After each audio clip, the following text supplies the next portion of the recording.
Kakain nga pala kami ng mga ka-office mate ko. Pero mga 8 p.m. makauwi na ako. Love, o nga pala, mga 10 p.m. na ako makauwi. Ayaw ko nang kumain sa labas. Pagluto mo na lang ako mamaya, ha? Sige love, may time pa naman. Sige, love. Alis na pala ako. Malilate na pala ako eh.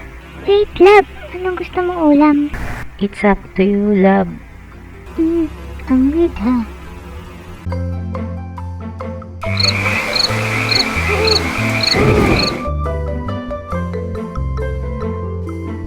Love, bakit ganito yung ulam? Tuyo, tas nilagyan mo pa ng ketchup. Ngayon lang nakakita ng tuyo na nilagyan ng ketchup eh. Ako nga rin love eh. Bakit ka nagluto ng tuyo, tas nilagyan mo pa ng ketchup? Sabi mo kanina ketchup tayo. Sabi ko, it's up to you, hindi ketchup to you.